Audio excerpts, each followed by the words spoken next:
Nobody has more respect for women than I do. Nobody.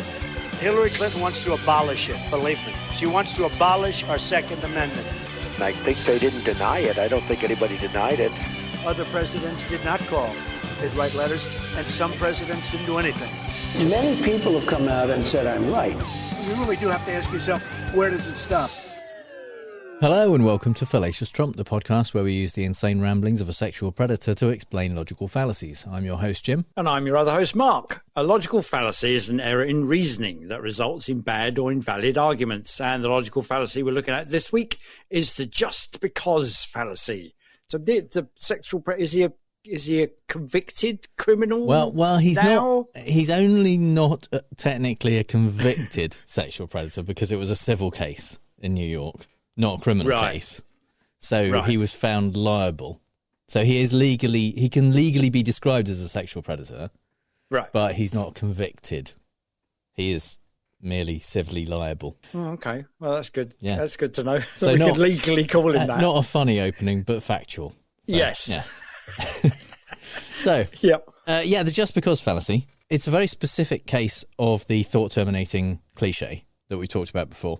And it's basically where either you have a reason that for some reason you don't want to give, or you don't have a reason for the thing you're claiming. And so you say, oh, it's just because, like a frustrated parent might sometimes do. Yeah, I did. There was a specific moment when I realised that I was about to say, just because. It was like the mental torture, the 5 whys, where your kids ask you constantly, well, why? Why is that? And I think it was that cherry blossom on a tree in the street in Hackney where I was living at the time. And so why are they in blossom and why are they in the street and why are they living and why is the earth going around the sun and why? And I felt I was getting to the point where I was about to say just because, and I stopped myself and I think I said, yeah, we'll have to go and look that up. Yeah, back in the dim and distant past, which this only will mean things to a certain generation of English listeners. I had a comedy record with Eric Sykes and Hattie Jakes. Oh, yes. Where they were doing that thing and Hattie Jakes was being a child and just going, why, about every single thing. So, yeah. Did he resort to... to be honest, it's at least 40 years since I listened to it. I don't quite remember. I'm surprised you haven't got it. Yeah, I should have dug it out. But, yeah. But our first Trump example, at least, is from when he was talking about why Mexico were going to pay for the wall. Aha. It's a vital tool, Mr. Trump, to turn things around, especially the drug traffic, because it's very tough. And we can build that wall so easily. And by the way, Mexico is going to pay for the wall. You know, just because. Just because. Because. Because there isn't actually a route. Because there's no reason at all why they would, of course. No. And they specifically said by this point they definitely wouldn't. And what is he talking about? He's mad. But he's saying, oh yeah, they'll pay for it. Just because. Yeah. And also, the other reason for saying that is that the crowd goes wild. Oh, yeah. Yeah, no, he didn't. No. A, the wall didn't get built. B, Mexico didn't pay for it. No. Yeah.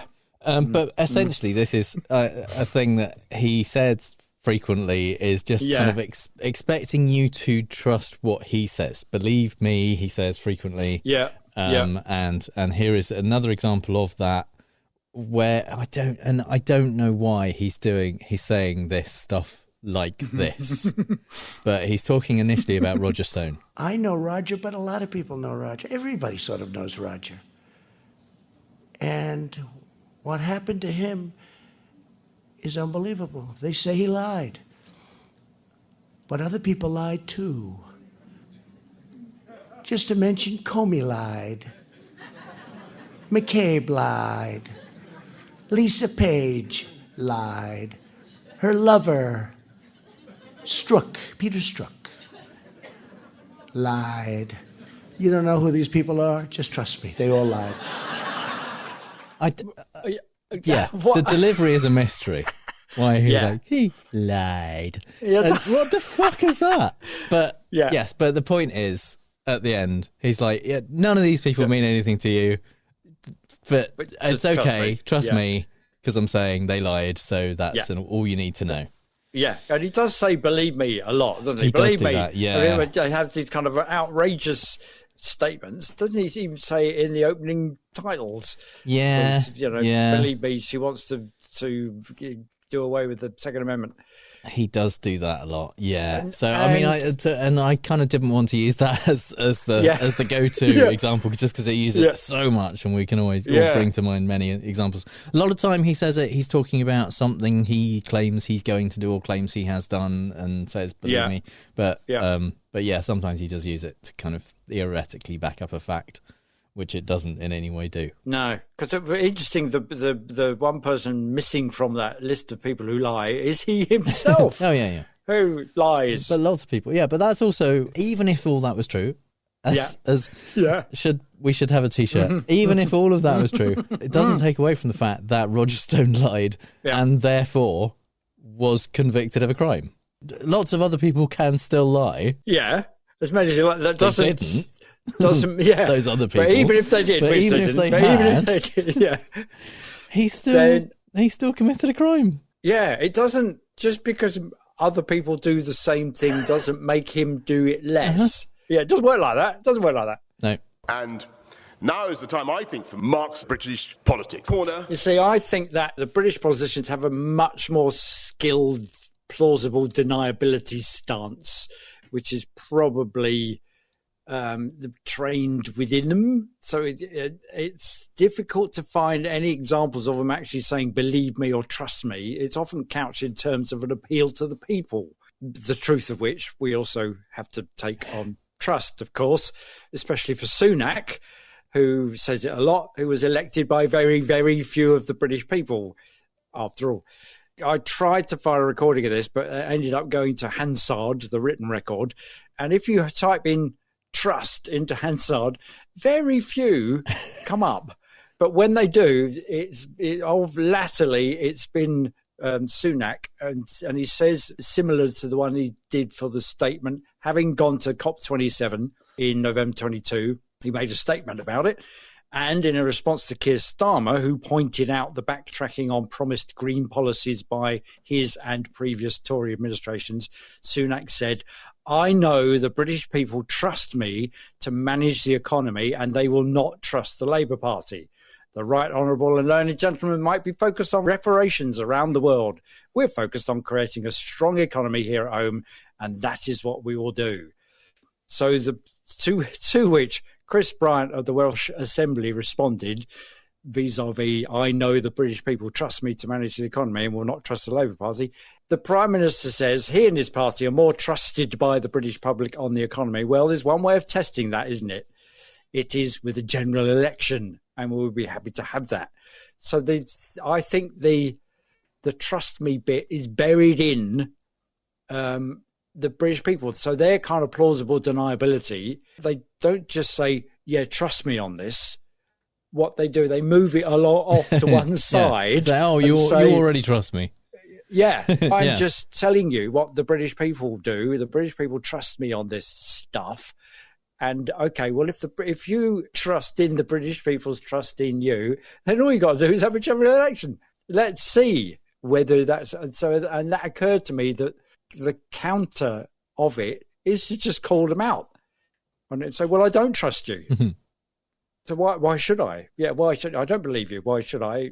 And you're saying just because. Well, why is it just because?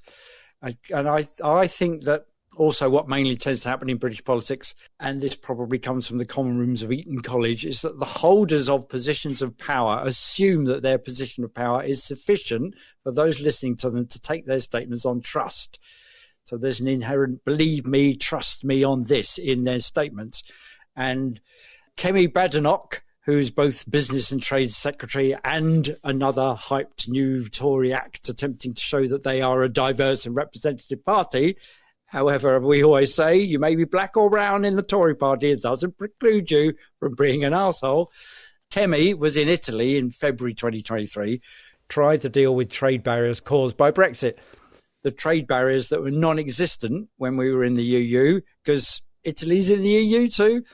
And she was interviewed by Sky News' Ed Conway, and she maintains that the figures with Italy are all up since Brexit, because she's the trade secretary, and so you should thus believe it. How would you say Italian trade with Italy has gone over the last few years? Would you say since Brexit it's up, or would you say it's gone down? As I understand it, it has gone up. Certainly in today's figures, we are trading more overall with the EU. It's gone down. It's the figures that I have are that we have 330 billion in terms of UK EU trade. That is something that has gone up. So they hide that you've got to trust me on this. With the figures I've seen, the figures as I see them, it's all gone up. At least I love the way you just go, oh no, it's all gone down. Of course, the other way to counter this assertion of I am the one in power, therefore you need to believe what I'm saying, the way you counter it is just come back with some actual facts. So Ed Conway does. He comes back with some actual facts from outside of the realm of Kemi's head. With Italy, it's kind of down by about 12% or 16%. Well, it also what year you're looking at. Exactly. It depends on what you're looking at. Are you looking at trade by? Down. You need to finish the sentence. Unless that sentence was going to be, you need to turn the piece of paper upside down. It's all down. There's no. It's all down. She's saying this stuff, and he said, "Well, it depends what figures you're looking at." And then she goes, "Oh right, thanks. You've just saved me. You've thrown me a life belt." And then she complains that she's not letting him finish the sentence because there's this whole thing of, "But I'm the trade secretary, and you should believe what I'm saying." And not only that, you shouldn't interrupt and give the lie to the things that I'm asking you to believe. And I couldn't let Suella Braverman couldn't pass up her speech from yesterday, because I think what lends weight to the legitimacy of the just because authority is that it feeds into people's confirmation biases. So Suella Braverman was equally unchallenged and self-important, if not self-righteous, yesterday when she gave a confirmation bias conference speech to the hard right. Boris was right, Sunak's not right, Tory subgroup called National Conservatism. Think of the National Conservatives as somewhat akin to the National Socialists of 1930s Germany, and you won't be far wrong. In that speech, she said, the unexamined drive towards multiculturalism as an end in itself, combined with identity politics, is a recipe for communal disaster. There you go, fact. No evidence of it. It's true because she said it, and she should know because she's brown. It's part of the culture wars that we learned from Lee Anderson. He pointed out that's the only thing that the Tories have got left now against the other and the woke. And she went on to assert, we cannot have immigration without integration. Again, no evidence other than believe me. And she adds, if we lack the confidence to promote our culture, defend our values and venerate our past, then we have nothing to integrate people into. But you don't have integration if you don't have if you don't have integration, you don't have to integrate people. And the past being venerated is a past where people like her were told to go back where they came from, and when everyone was really racist. So it's kind of this odd, because I'm in power and because what I'm telling you, you already think, then you won't question me. I think we've hit upon the actual essence of Trump's, when he gets angry and calls people nasty when they ask him difficult questions, is because he can't believe that people don't believe him. There's definitely an appeal to authority in here as well, in as much as you should just accept what I say. I shouldn't really need to justify it. I shouldn't need to the because of the just because is because I'm telling you, and I'm the one telling you. She did get somewhat reprimanded by ordinary Tories that she should be stopped doing the I'm vying for the next prime ministership and just get on with her job, drop the rhetoric and all that kind of stuff. Although worryingly, she ended that section with conservatism is order or it is nothing. Which I can't help hearing with an echo of, at the very least, the allegorical voice of the Star Wars Empire's First Order. I know, yeah. Yeah, or there was some alarming thing on an Austrian train today where Tannoy, Hitler speech. Was played by, Jesus. I think somebody hacked in or something. I know. What the fuck? Yes, yeah. So conservatism is order, or it is order, or it is nothing. Somewhere between reductio ad Vader and Hitler. Yeah, Jesus. So anyway, to lighten the fascistic mood a little and to remind us of the pseudo-historical traditional claptrap that the Tories are espousing, here's cosplay steampunk vicar from wish.com, Jacob Rees-Mogg, to tell us this. The fishing issue was covered a moment ago, but what is happening is that the government is tackling this issue, is dealing with it as quickly as possible, and the key is we've got our fish back. They're now British fish, and they're better and happier fish for it. There you go. Just because, yes, because I said so. They're British fish. They're British fish and better and happier for it.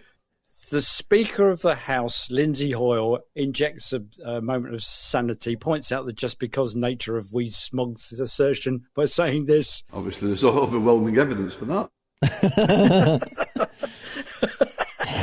Yeah, so he's pointed out that you've just made an assertion on the basis. In fact, he begins that little bit, Rees-Mogg, by telling the person off who's asking about the what are we doing about the fish in the wrong place. So that should be brought up in the business question. Blah blah blah blah blah.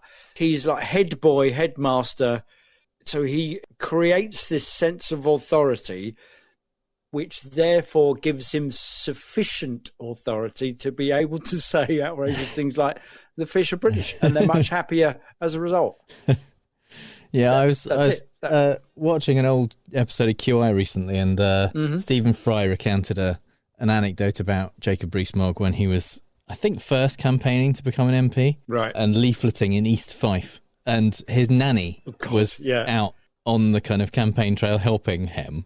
Yeah. And apparently he was getting the piss taken out by the people of East Fife for this, obviously. Yes. And Rees-Mogg apparently said, I think it's very unfair that you keep going on about my nanny. If I had a valet, no one would think it was strange at all.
Fallacies in the wild, because nothing is right. It's time you left,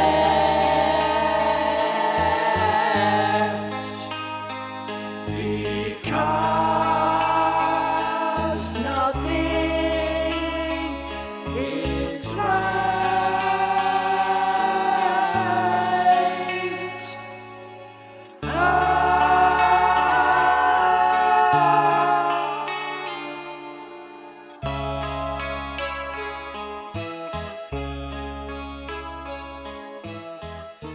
Yeah, the Beatles there with the opening track of side 2 of Abbey Road, because, which I thought immediately that we were going to do this one. I went, oh yeah, it's got to be that.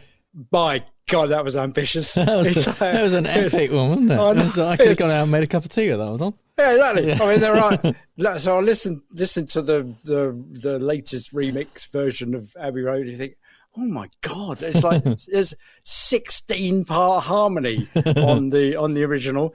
I go, oh yeah, can't be that hard. And singing along to it in the car, not the same as having to do it all yourself. Yeah, there we go. Yeah.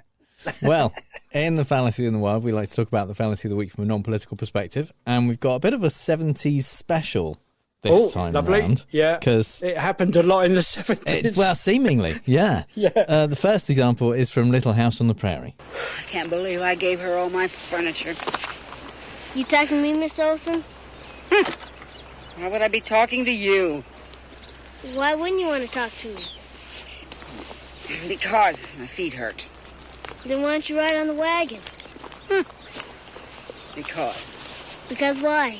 Just because. Miss Turgeon says that's no reason. Sometimes when I'm bad, she asks me why I done something. I just say because. Because I have no good reason. Mm-hmm. Maybe you don't have a good reason either. I most certainly do. What is it? Oh, shut up, for heaven's sake. So. Yeah. To give that clip a little context, Miss Olsen does have a reason for not wanting to ride on the wagon, and the reason is she's a massive racist. Yeah. Because there we go. Yeah. she's a social climber, as all of you Little House on the Prairie fans will remember, and she had gone on this trip to meet a person she thought was an upper class woman, right? And so she'd made this big trip and made a big thing about it to come and meet with this posh woman so that she could be posh by proxy. But it turns out it was a black woman of just the same name. And so she thought, oh, I've completely wasted my time now because it's just a black woman and I don't want to ride on the cart with her. So now I have to just walk behind it. And so that's the reason she was crotchety and her feet were sore. And also the reason she didn't want to tell the little black child why she wasn't riding on the cart. So, wow. So, yeah. There you go. Just because, in that instance, hid a reason she didn't want to give. In some instances, it hides an argument from authority, as we've already discussed. And this clip is from Sanford & Son. For any British listeners, Sanford & Son is the US version of Steptoe & Son. So Fred is the older Steptoe, dad. He is directing a play that his son is acting in with guest star of the week, George Foreman. Right. Why would I have an English accent? Because I said so. See, you'll have class like all those English actors. Richard Burton, Alec Guinness, and Julie London. That's ridiculous, Pop. I'm playing the part of a guy from the ghetto, man, struggling to make it to the top. I'm not playing the Scarlet Pimpernel. Dude? I'm not gonna do it.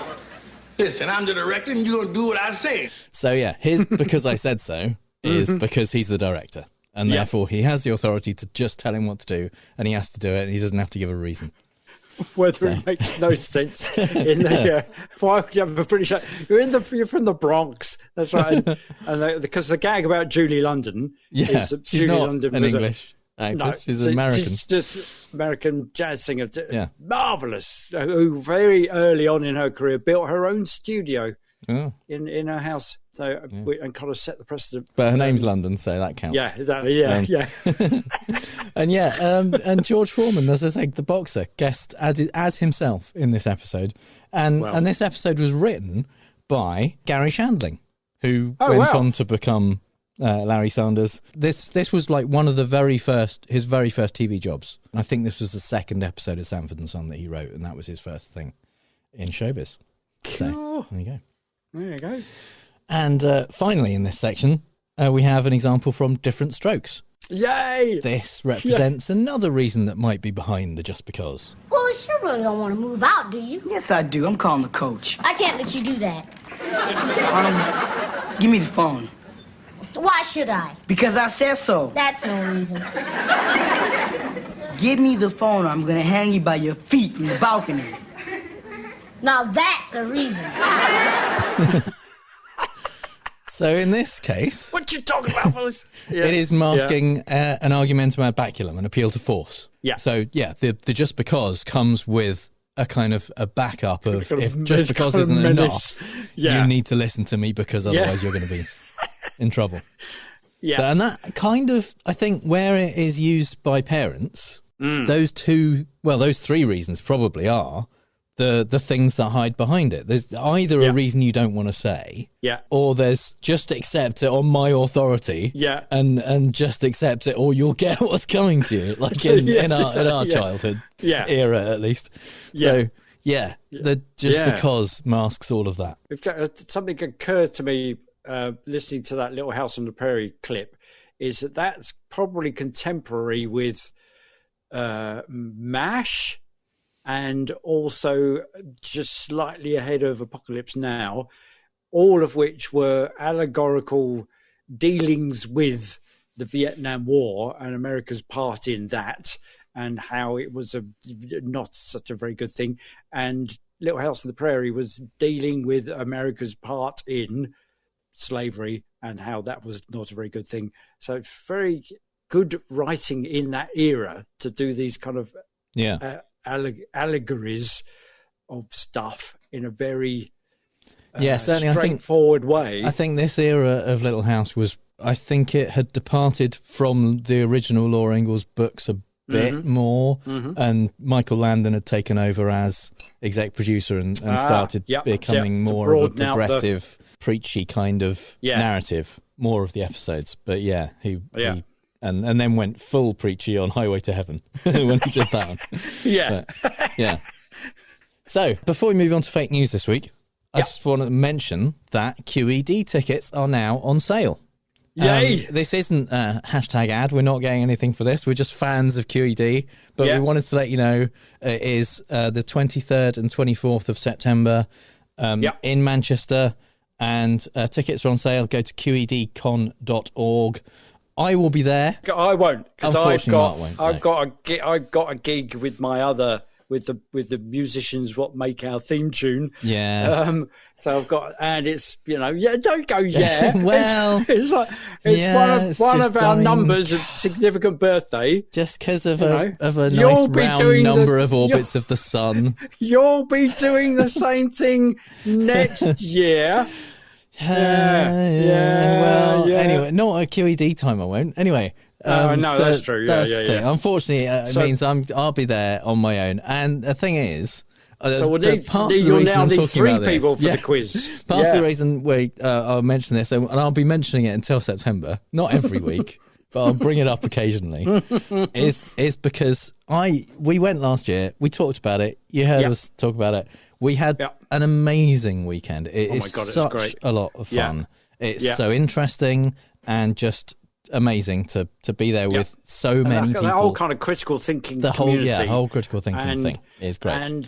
And everybody's a natural comedian as well, in amongst all that kind of critical thinking. There's immense a lot of very, very funny people. For humour, and we met great people. We met listeners. We met people who weren't listeners. We met people who I think have become listeners since we met them, and it was just great. And I love the meeting of people.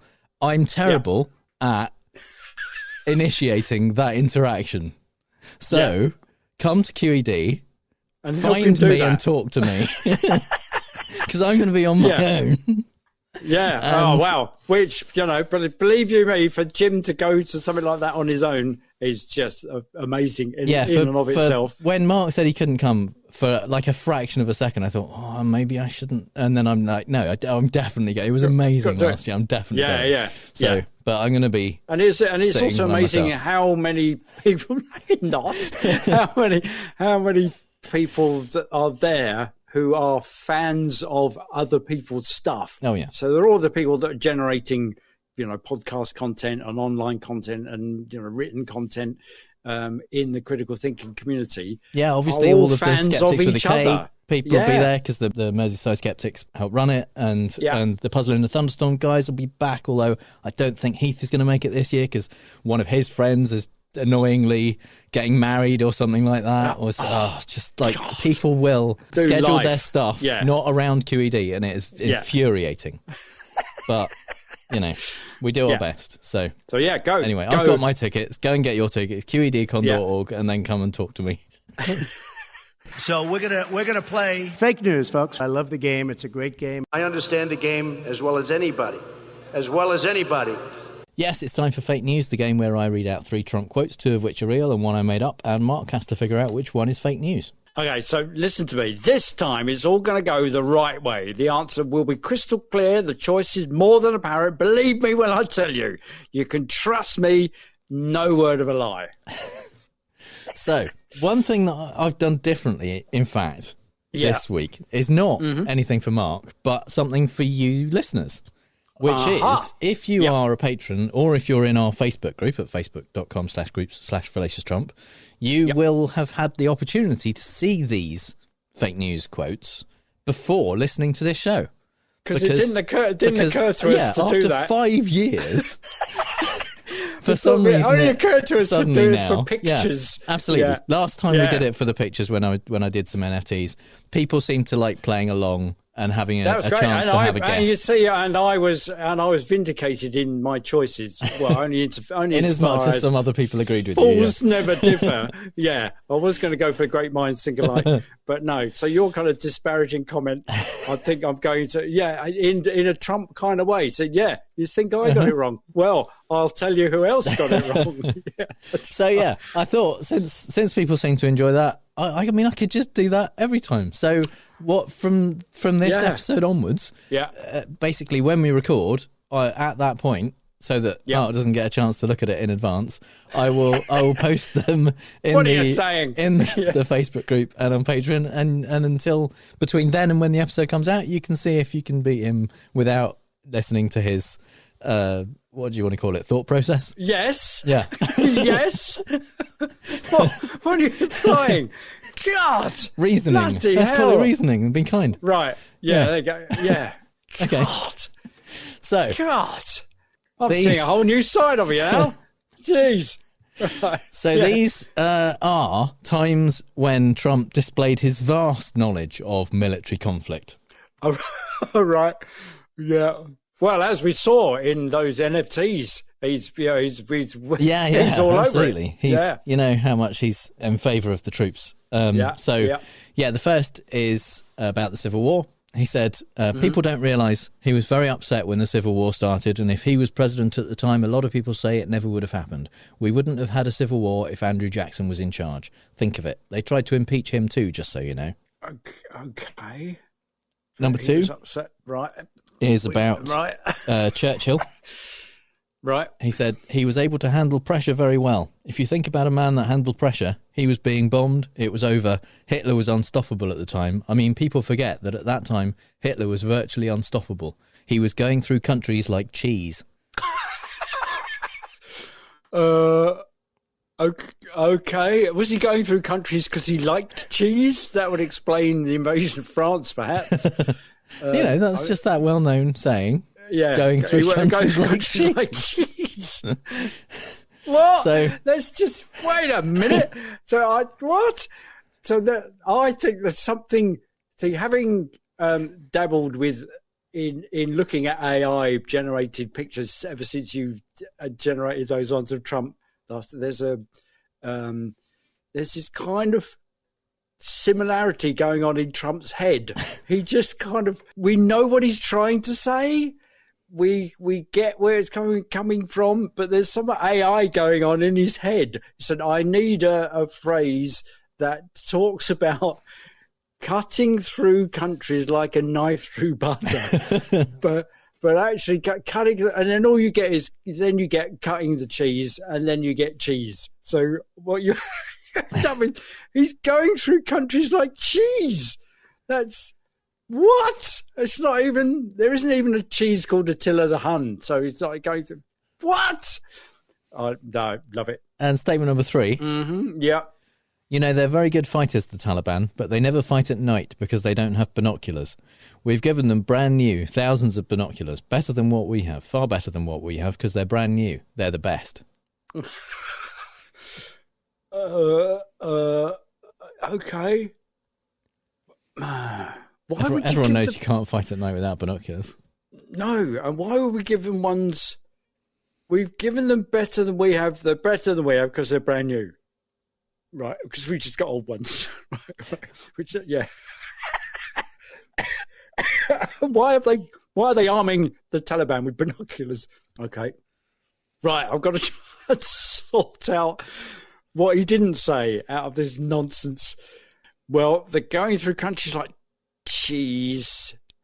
You see, I'm up to that point in the sentence, I was quite confident that was something he would have said. But then I don't know. Okay, unstoppable at the time. People forget that he was virtually unstoppable. That's one of his qualified statements. Okay, I think then, using my powers of deduction and slash thought process, I think that the binoculars. Oh God! Or is it? Okay, I'm going for. Number 3 is the one you made up. Okay, so the other two, which are you more convinced by? More convinced by Hitler and the cheese. So you're most convinced by going through countries like cheese. Yes. Okay. Because that's the kind of thing he just would say, as well as unstoppable, and then qualifying it with virtually unstoppable. Okay. So number 2. Please make it real. Yes. Is. Yeah. Real. He was able to handle pressure very well. If you think about a man that handled pressure, he was being bombed. It was over. Hitler was unstoppable at the time. I mean, people forget that at that time, Hitler was virtually unstoppable. He was going through countries like cheese. That is so good, isn't it? Going through countries like cheese. And there's a pause. There's a pause where he tries to find an analogy. Yeah. I mean, maybe he was just like hungry and thought, like, I could eat a lot of cheese. Yeah, he's going through countries. I like cheese. Like I would eat cheese. I see. Yes, yes. 64 slices of American cheese. Going through countries like cheese. Yeah, all shapes of the states. Yeah. I want to put that prompt into an AI. Trump going through countries like cheese. I mean, I should have, to be honest, I should have put more thought into this in advance. I'm sure there is a brilliant pun of like, today Poland, tomorrow the world, but with cheese. Yeah. Just going through countries like cheese. Like cheese. Like is he visualizing some kind of giant ball like from Indiana Jones? only it's an Edam or something like that, or an entire wheel. That's the other possible reading is like cheese goes through countries, like like going not. Yeah. But I don't think that doesn't make more sense. No, but it's just astonishingly. You can't. But the annoying thing is, you kind of get the gist. I mean, he was going mad. Really he was virtually unstoppable. He was going through countries. In fact, it's only if you stop and look at it. I think it's the knife through butter thing. That is where you can maybe get close. But you could replace it's cheese with almost any other noun, and it would make just as much sense. Exactly. Yeah. Well, yes, but I would want to go for like knives or like Attila the Hun, but like Jesus going through countries like cheese. That's brilliant. I want that like on an audio T-shirt. And just have a picture of Hitler and Trump, and he's going through countries like cheese. This is a quote I've had in my back pocket for a while. Is it? In case we got someone like as a guest who I thought probably knew Trump, like was a Trump scholar or anything like that. Right. And I was like, all right, they won't think this is a thing he could have said. But it's so easy. That's the thing. No, I eventually I just had to use it. It was for me. The tell is that qualification, that instant qualification, where he makes a statement and then thinks about it and then actually qualifies it. If people forget that at the time, nobody's forgotten that because it wasn't true. Because he wasn't going through countries like cheese. Yeah. People don't realise. Yeah, people don't know. So they've forgotten. I've forgotten that he was going through countries like cheese. So you also think number one was real? Oh yeah. Now I wonder if you knew that Andrew Jackson, in fact, died 16 years before the Civil War started, and it was Andrew Johnson that they tried to impeach. Would that change your mind at all? No, because I think good to know. Trump is that ignorant that he would have said that. All right. Well, number one, is fake news. Oh man, so close. Yeah, it's a deliberate. Yeah, that deliberate sleight of hand. The whole because he has. But he stood on the site of the beginning of the Civil War or something and said, "Yeah, this wouldn't have happened if they had." He has claimed that Andrew Jackson was angry to see the Civil War from his cloud in heaven. Yeah, which historians who were asked about that thought maybe he was confusing him with Andrew Johnson, like being quite generous. Yeah. Which is where I kind of got the impeachment thing from. To add to that, but it's obviously it's all made up. That that means that pretty good though. The Taliban. Oh no! They're very good fighters, the Taliban, but they never fight at night because they don't have binoculars. We have given them brand new, thousands of binoculars, better than what we have, far better than what we have, because they're brand new. They're the best. What? But what? What motivates him to just say that? He just opens his mouth and stuff comes out. I mean, just stand there, Trump, and say stuff about. Here's the prompt: the Taliban, yeah. But good fighters or bad fighters? Well, never fight at night. In my role as Trump interpreter, I think that I am going to say he's thinking of night vision goggles, rather than binoculars, And I think when he's saying we gave them thousands of new ones, it's about the stuff that was left behind in Afghanistan. Now, night vision goggles aren't binoculars. They didn't leave night vision goggles behind in Afghanistan as far as we know. And I'm pretty sure the Taliban fight at night, as have everyone in every war. Wars don't stop when the sun goes down. Yeah, or like tea. Sure, it helps to have the night vision goggles, but the Taliban weren't there going, I am not going into battle now. Have you seen it out there? It's pitch black. It's pitch black. I can't see my hand in front of my face. No idea where we're going. It's pointless. Yeah. No. Let's wait till morning. Get a good night's sleep. Yeah, and we'll do it properly tomorrow. Yes. Yeah, like proper gentlemen. Yeah. And also the ladies come around with the tea trolley. So we've got to stop.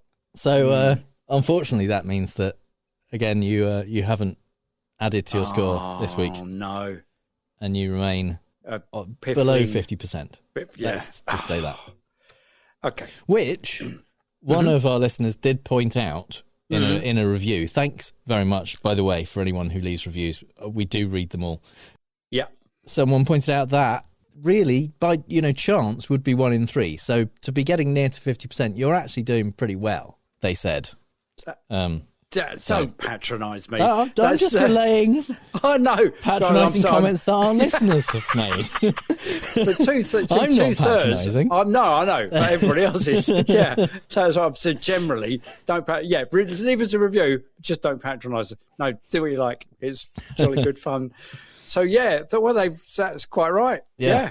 In fact, if you do, it's leave almost a review, 2/3. Yeah. Well, no, it's not. No, but. If you do leave a review, actually, you will have a good chance of getting your name on our website at some point, because there is now a page on fallacioustrump.com/reviews, which supposedly kind of brings in all the reviews from the main places, like Apple Podcasts, places like that. So they all land on there as well. So please, ignore my. I'm just angry at having lost yet again. So ignore my facetious comment. Jim won't edit it out. He'll leave it in because it makes me look bad. Yeah, he'll leave that bit in as well. Yeah.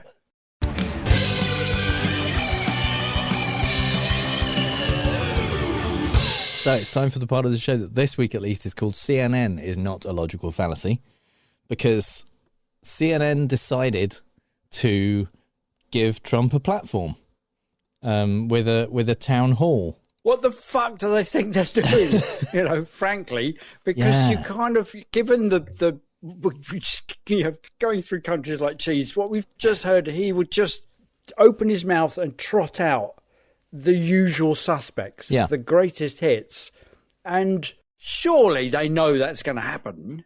What you've got to be an Australian journalist to hold him to account. Yeah, to say, well, you can't just use that. You can't just use that graph. You've got to look at all the figures. Yeah, I mean, I think there were potentially ways that they could have done it that would have been not give him an hour. A complete disaster. Yeah. Some of the things they did very, very, very wrong. First of all, doing it live. There's no need for that at all. There's just no reason to. They could have had someone live fact-checking. I mean, Caitlin Collins, who was the kind of host, essentially, the CNN journalist, who is very good. Enabler. She did do her best at fighting back occasionally, but obviously couldn't disagree or give facts about every lie he told, because it was a 70-minute longish gallop. Yeah. It was exactly what you would expect was going to happen. Yeah. When they give Trump a platform, he lied from start to finish. She did try and fight back on some things, and occasionally she did get him to a point where he just went, fine, whatever, and just stopped trying to argue. But most of the time he was just steamrolling over what she was saying. Yeah, exactly. And he's coming from a just because position. Because I was the president, and you've got me on because I was the president. Part of their justification must be it brings in the money. And they've now got they can kind of kick Fox in the nuts whilst they're down and claim a coup. I mean, the thing is, I think it would have brought in the money if they'd done it better. Yeah. Anyway, because it did increase their ratings for that night, not enormously, but they did okay. They didn't do as well as they did when they had Joe Biden's town hall, for example, or in fact Trump's last town hall from the last election. But the ratings that they got were okay for that night, and then they've had such a backlash, and they knew they were having a backlash from the moment it was announced. Yeah. And they still held it, even though it happened like a couple of days after. Was it a day after or 2 days after the jury came back and found that he was liable for defamation and sexual abuse of E. Jean Carroll, and they still went ahead with it, which I think they would have been within their rights at that point to say, maybe we should at least postpone while we kind of rethink what we're going to do about this. Yeah. Because that is a game changer. And so the fact that they just went ahead blindly is bad. The fact that they had an entirely Trump-friendly audience, it was either Republicans or independents who had previously voted for Trump. What? It wasn't a balanced audience by any means. And from what I've read, I haven't seen anything that said that was something Trump demanded. That was a decision made by CNN to do that. Fuck knows why. But, I mean, some of them kind of asked slightly probing questions. Obviously, he didn't answer them. But they asked him things that might be considered not softball questions. Yeah. And he just steamrolled over them and said what he wanted to say anyway. But there was a general appreciation in the room, or at least that was what we saw from all the things he said, including stuff that he was saying, more lies about E. Jean Carroll, which some people are saying she might sue him again for, since he's basically defamed her again now. Yes. but when he was insulting her, when he was saying other stuff and talking about the election being rigged, calling Caitlin Collins a nasty woman, stuff like that, that was getting laughter and applause from the room. Yeah. There have been reports since that said that CNN told the audience, again, made up almost all of Trump-friendly people anyway, that they could applaud, but they shouldn't boo. They shouldn't, like, make negative sounds if they disagreed with something. Whoa. Again, what? To keep him happy? Why? Fuck that. Yeah. I mean, it's kind of I guess the equivalent on UK TV is Question Time, which is a sort of town hall where they have representatives of each of the political party, and latterly they've been having a kind of a left field appointee who's like an actor or a radio presenter or a comedian or something. They've done that for years, haven't they? They've had someone not in politics. Who actually tells it as it is. Yeah. And often, despite all of that, and that the audience is somewhat representative of all political persuasions, the program still gets accused of having a plant for the right wing, and a plant for whoever's on, and also the host it kind of is a bit disdainful of anything slightly left of centre. And yet, when it gets the most interesting, and when you get viral clips going around and stuff like that, is when you get an audience member essentially not shouting down, but giving a well thought out point that is against what the panel are trying to say, and that would have been something that would have been very interesting. Yeah. In this situation, if they had audience members who were prepared to do that, who were on the on both sides, not just if it'd been a progressive audience and Trump, that would have been a big shit show as well. But if there'd been some balance in the audience, if the audience had been allowed to express their real emotions, because again, some people in the audience have said, there were things he said which we found disgusting or unpleasant or unacceptable, but we'd been told just to kind of register our enjoyment of it and not anything else. That supposedly has been said. It's been reported that has been said by members of the audience. It's hard to say if that's true or not. It sounds odd because I mean, how much, if an audience is really disagreeing with something, how much is the fact that an hour ago someone at CNN said "don't boo" actually going to stop them? I don't know. Yeah, particularly because it's live. Yeah. So I don't know how much that is a factor. Yeah. But yeah, I think if they had someone like maybe Daniel Dale or a kind of good fact checker, live fact checking, even if only for the viewing audience. So there was a ticker kind of running at the bottom saying this is a lie and here's where you can find out information about this. This is the real situation. Caitlin Collins did a better job than I thought they were going to. Right. At pushing back. She wasn't just accepting the things he was saying. She was kind of, saying, look, it wasn't, there's no evidence the election was rigged. You've got to stop saying that. You can't keep saying that all the time. And various other things. She specifically said, actually, that's not true. Here's the real answer. And there's no evidence of, more votes than voters in Wisconsin or whatever. The things he typically lies about, and that's the thing, is they knew the things he was going to be lying about. So they could have had them kind of preloaded essentially in a and then just stop him and say, I'm going to stop you there and read this out, and if he tries to kind of interrupt, said no, stop, here is the actual facts. All of your you're still spouting this nonsense, but all of your 60 lawsuits have failed, all of them. So I think you're speaking in a groundless way, other than just because I'm the president. Yeah. Again, I think Caitlin Collins did a good job, but she was just overwhelmed by Trump's rhetoric. There was just too much, and it would have been a show of her telling him he's lying rather than a show of, look, this is what the presumptive Republican candidate thinks, which I do think there is value, even though it's Trump. There are viewers, CNN viewers, MSNBC viewers, people like that who hear about things he said but will never watch him say them. They'll never watch a rally. They'll never watch a speech by him. Yeah. And so all they get is clips of Rachel Maddow or whoever talking about things he said at kind of not always in context. And I'm not suggesting by only doing clips they're being unfair to him at all. Yeah.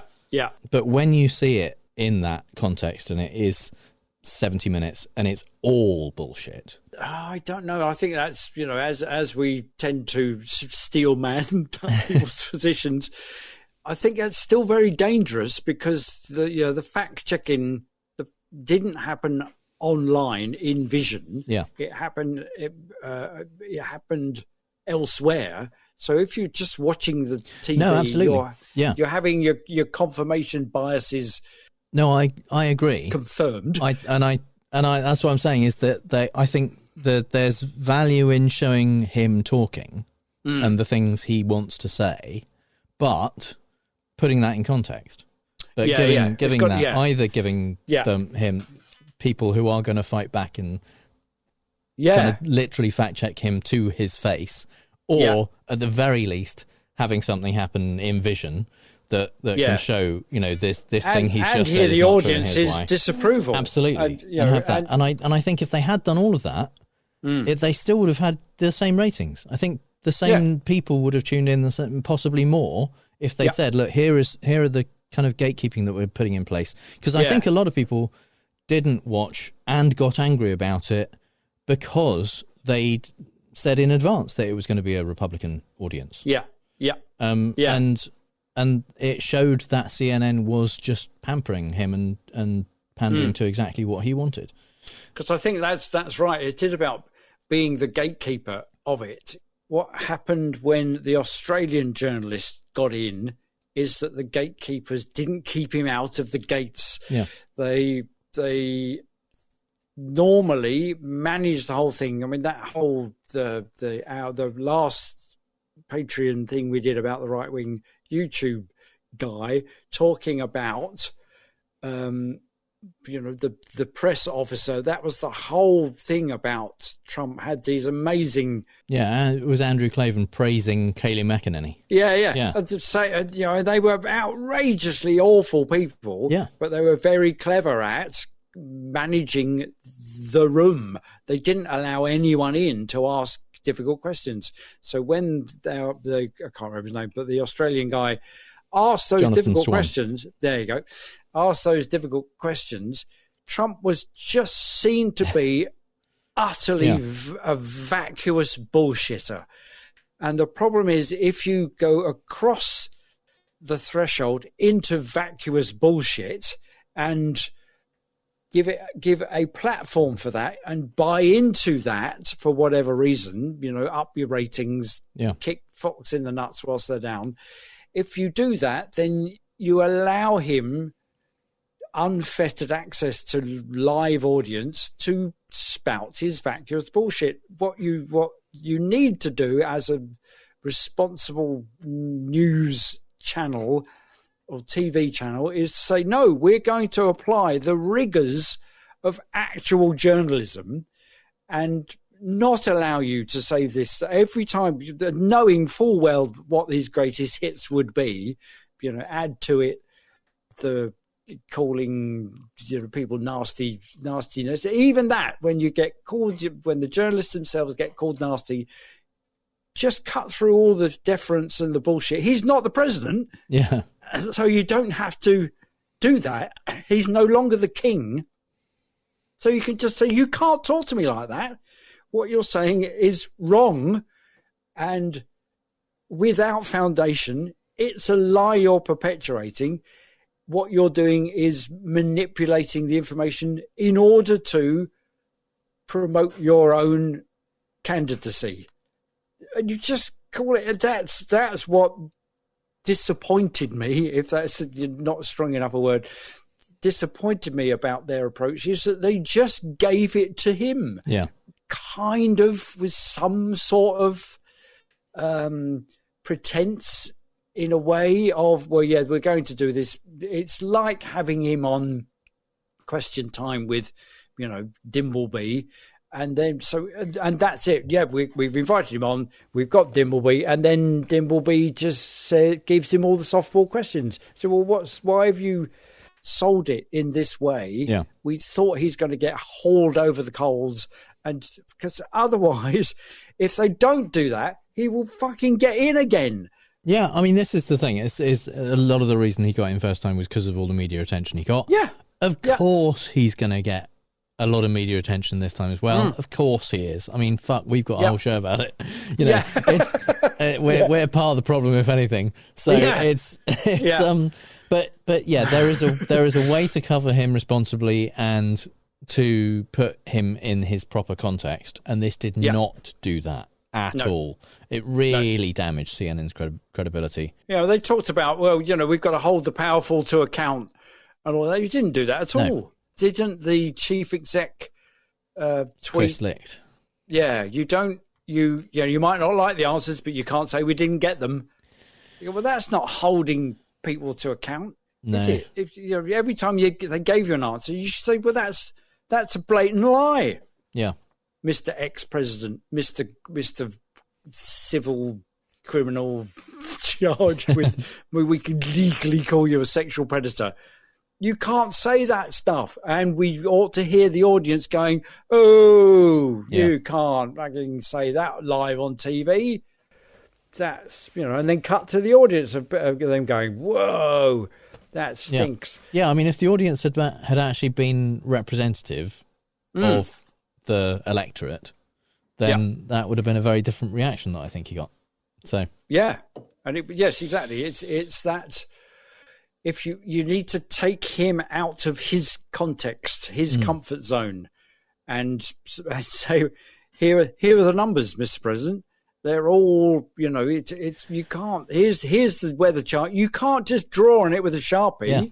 And in fact, it would have been, I think, a much more interesting show if they had had the ability to have a response from people from both sides of the electorate, and because at the actual debates, they tend to say, don't applaud, don't boo, because we want to go on with this and hear what these people have to say.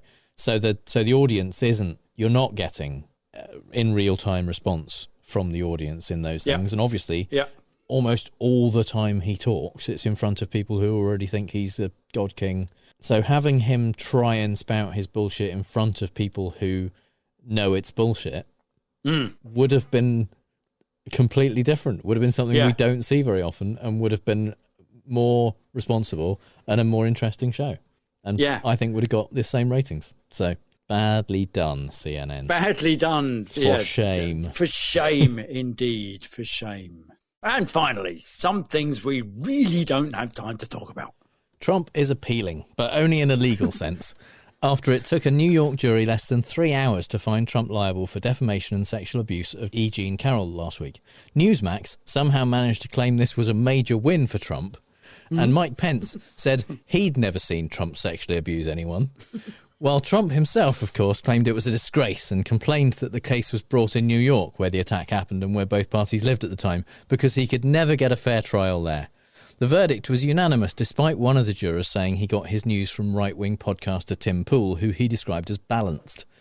It's possible it wasn't the makeup of the jury, so much as the complete lack of case put up by Trump, who couldn't even be bothered to show up to the trial, leaving the jury instead to watch his deposition, in which he doubled down on the Access Hollywood pussy-grabbing tape, called Carroll mentally sick, and said again that she's not his type, moments before mistaking a picture of her for his second wife, Marla Maples. For some reason, Robbie Kaplan did not ask the follow-up question I would have asked, so are you saying that if a woman is your type, then you would consider raping her? Must be a lawyer thing.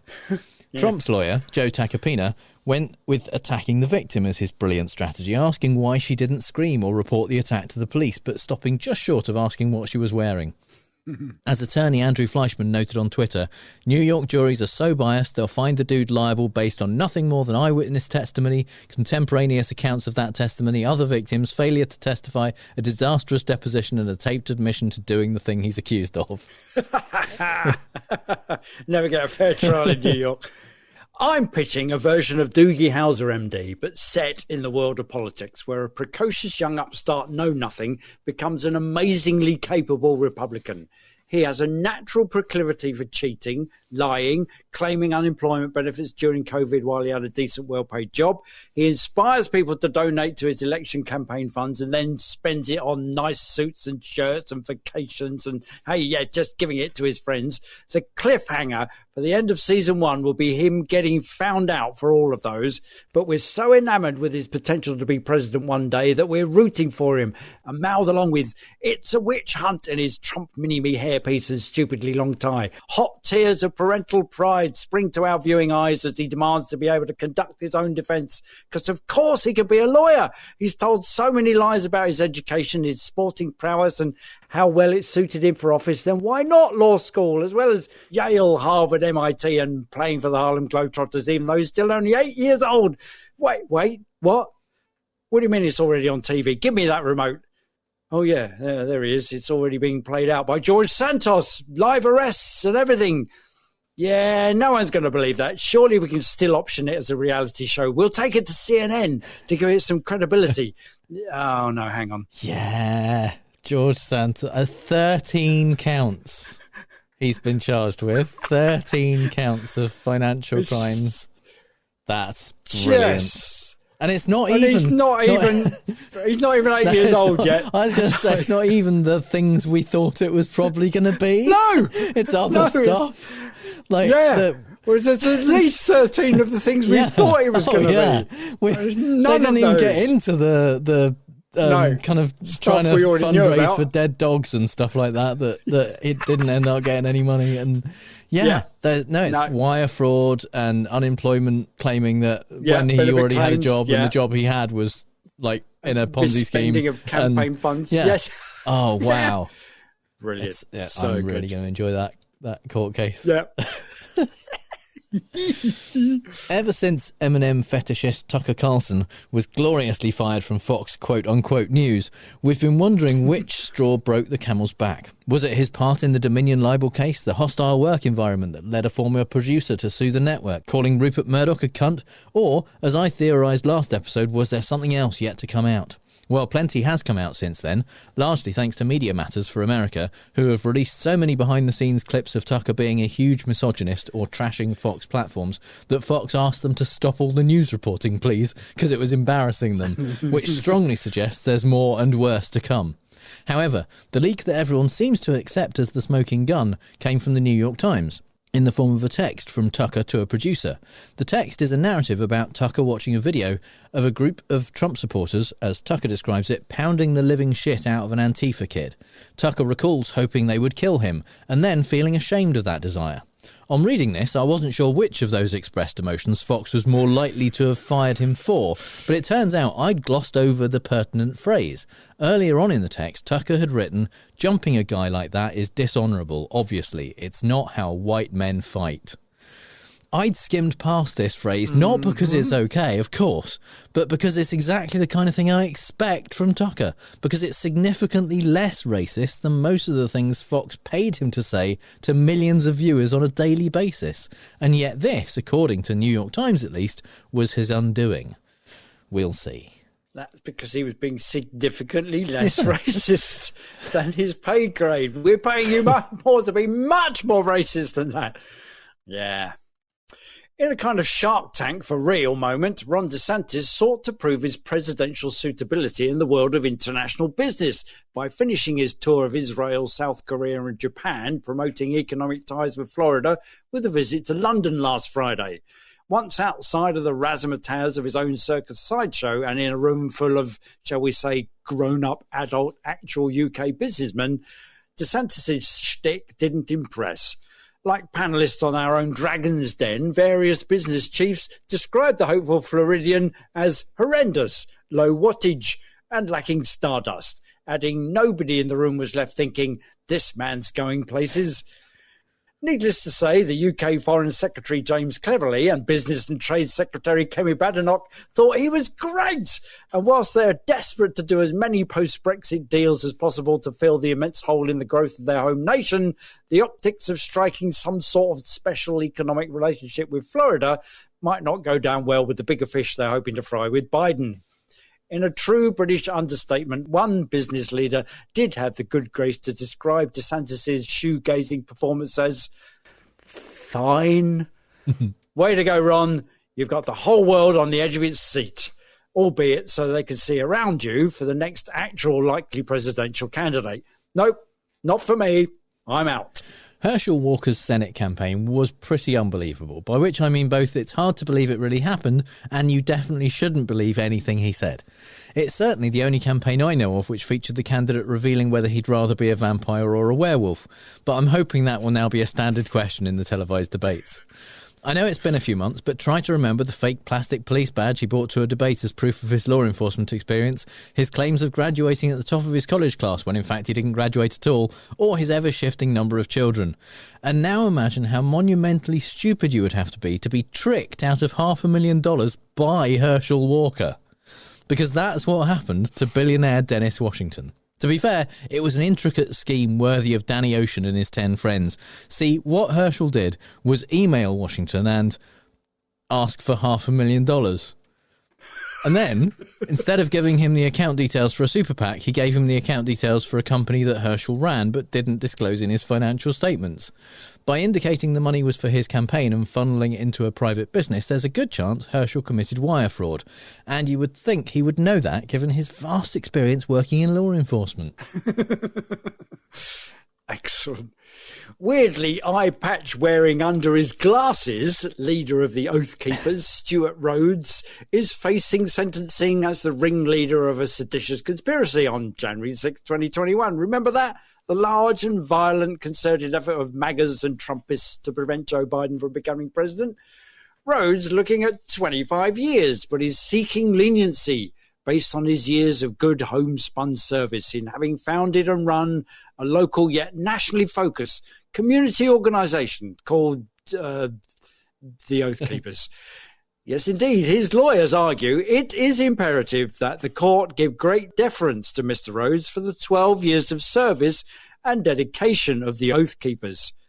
The self-same organisation that the government explained Rhodes exploited his vast public influence as the leader of, as well as his talents for manipulation, to inspire 20 other American citizens into using force, intimidation and violence.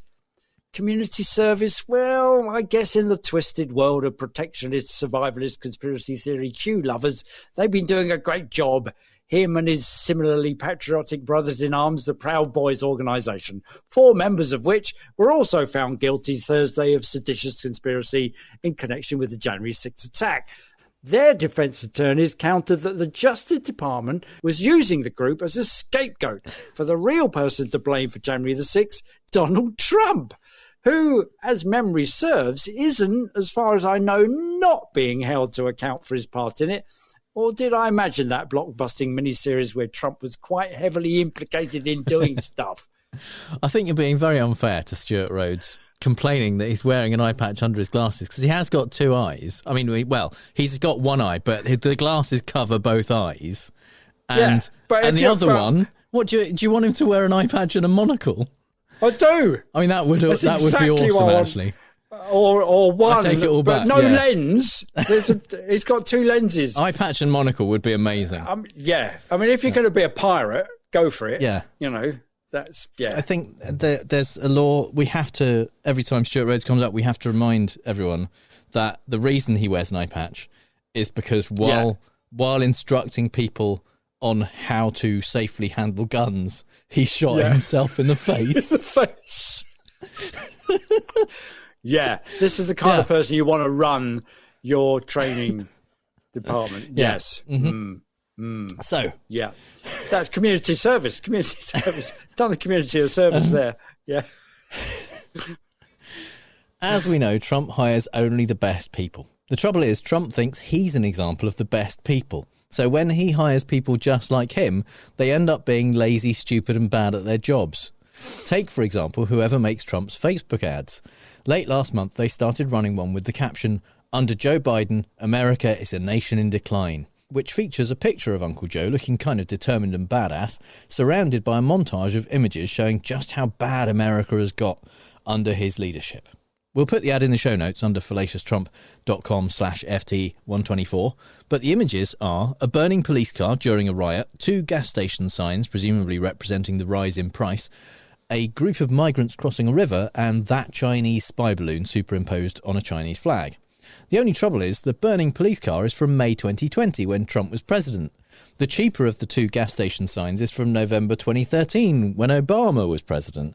And the photo of migrants crossing a river was taken in January 2020, again under Trump. And the migrants in the photo are travelling south from Mexico into Guatemala. Yeah. And also interesting that you called him Uncle Joe, because that was what Stalin was called. But yeah, you've just given him a whole new advertising campaign. Yeah, unwittingly. The usual midterm grumbles is how Rishi Sunak would like to have us think about the local elections in the UK last week. An utter disaster for the Conservatives is how everyone will actually think about it. Of 230 councils, the Tories lost control of 48. And they lost 1,000 seats across those councils, including my local council, which in 2015 had nothing but Tories on it, now has no Tories at all, and also has one new yet familiar Labour councillor, me. Labour now controls 71 councils and the Tories only 33. Starmer hails this as a prepare for government moment, but analysts are a bit more chary about it, saying the actual swing to Labour would, on these numbers, only give them a 1-seat majority in government. And while Starmer's rhetoric is designed to get people to vote Labour so he can possibly enjoy a landslide victory a la Blair in 1997, or even as large a number of votes as Corbyn gained in 2019, it may be more pragmatic of Labour to join with the other parties in coalition, usher in proportional representation, and guarantee the Tories never get in again. Meanwhile, Sunak's back must be filled with holes from myriad Brutuses, Brutii, who seem to be gathering together even further to the right of Sanity, Attila the Hun, and even Nadine Dorries to try and slice Sunak out of the frame and usher back in that vote-winning son of a gun, the only one with a mandate. He was 2 leaders ago, but could be the new broom. Drum roll, please, for the unforgettable, the trustworthy, the recipient of several fines and criminal records, Bojo the Clown. Let's make the Tories great again. And I'm spelling great, Grate, of course. Yeah, what else? Oh, yeah, the UK came second from last in Eurovision. ABBA and Edward Scissorhands came first, whilst Labour-led Liverpool smashed being the best host city ever out of the park. So that's all the bad arguments and faulty reasoning we have time for this week. You'll find the show notes at fallacioustrump.com, and if you hear Trump say something stupid and want to ask if it's a fallacy, our contact details are on the contact page. If you think we've used fallacy ourselves, let us know, and if you've had a good time, please give us a review on Apple Podcasts, Stitcher, or wherever you get your podcasts, or simply tell one other person in person about how much they'd like our podcast. And you can support the show at patreon.com/ftrump, just like our strawman level patrons Don Tuvey, Renee Zed, Schmutz, Mark Reicke, and Amber R. Buchanan, who told us when we met her at QED, we can just call her Amber, and our true Scotsman level patrons Stephen Bickle, Janet Uetta, Kaz Tui, Andrew Haupt, and our top patron Lauren. Thank you so much, everyone, for your continued support. It's really very much appreciated. You can connect with those awesome people as well as us and other listeners in the Facebook group at facebook.com/groups/FallaciousTrump. All music is by The Outbursts and was used with permission. So until next time on Fallacious Trump, we'll leave the last word to the Donald. That's right. Go home to mommy. Bye. Bye.